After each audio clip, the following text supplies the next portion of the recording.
welcome to the Thought of the Day. We are in the youth room. Actually, I call it the Sunday school room because we like to think we've kicked the youth out of it and have taken it over. And you can see maybe a little bit of the blue behind us. It is looking awesome. Our interns have been working hard. They've been working hard on a lot of things, but we've been throwing a few curveballs at them, including painting rooms, cleaning things up. So we are very thankful for that.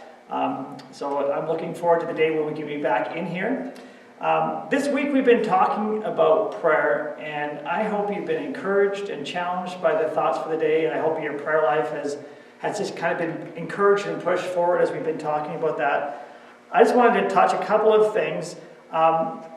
Prayer is an amazing gift. I would say early in my Christian life I would have never described it like that. I would have described it as something that we're supposed to do. I really struggled with it. It was very hard to do. If you'd asked me what should I be praying for, I wouldn't have a lot of answers because I didn't have a lot of needs. My needs were very occasional, things that came from time to time, maybe a job need. But as far as I could see, I had things in hand.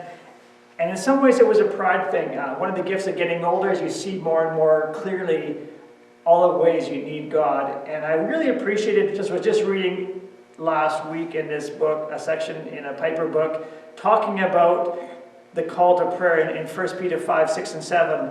Humble yourself, therefore, under the mighty hand of God, so at the proper time he may exalt you, casting all your anxieties on him because he cares for you. And he points this out. Notice the grammatical connection between verse 6 and 7. Humble yourself under the mighty hand of God, casting all your anxieties on him. Verse 7 is not a new sentence, it's a subordinate clause. Humble yourselves by casting all your anxieties on him. This means that casting your anxieties on God is a way of humbling yourself under God's mighty hand. And I think that's a real good encouragement. Sometimes our prayerlessness is fueled by a mistaken belief that we have things in hand, that we are self-sufficient. And we're reminded here that we can work on humility by praying, by casting on God all the concerns that we have. And I've been encouraged as well. Ruth has really challenged me with the little word all. I think for me, I would have cast a lot of my cares on him, but there are some things where I would say, you know what, I think I can handle this. And Ruth has challenged me just to be praying about everything that comes through our house or through our hearts. And I've been really encouraged just recently, just seeing God answer prayers in areas that I would have never prayed about even a few years ago. The other thing I wanted to underline today is so wonderful, is God's great willingness to meet our great need. The older I get, again, I've been given the gift of having more prayer requests come every day. It's a little bit like whack-a-mole when you get up in the morning. Something is going to happen. The kid you were praying for yesterday, that prayer will be met, but there'll be a brand new occasion for you to be praying.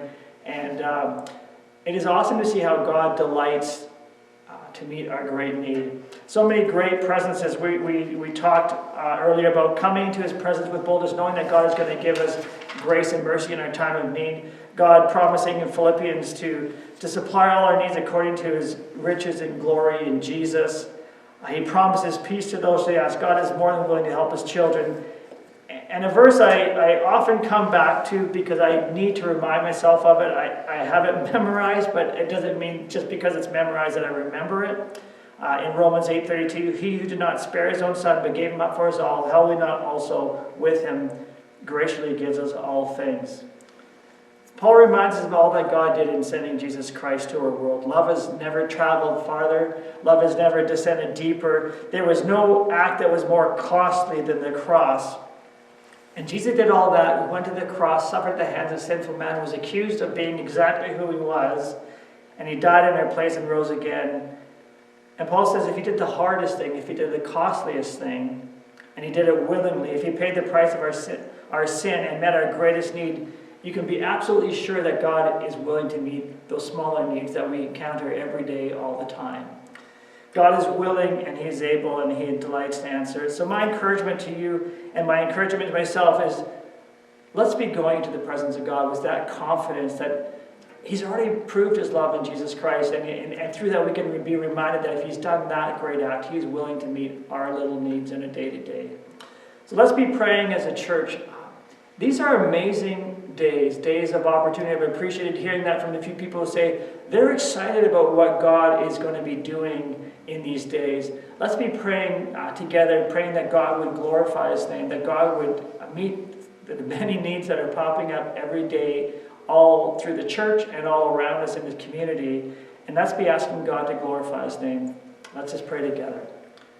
Lord, we want to thank you today that you are so gracious to us, that you invite us into your presence, that when we think of the cross, when we think of Easter, not only is it a reminder of what you've done to save us, but it's also a reminder of your continuing commitment to us to meet us in the day-to-day, meet us in the needs that come up as we walk through this life.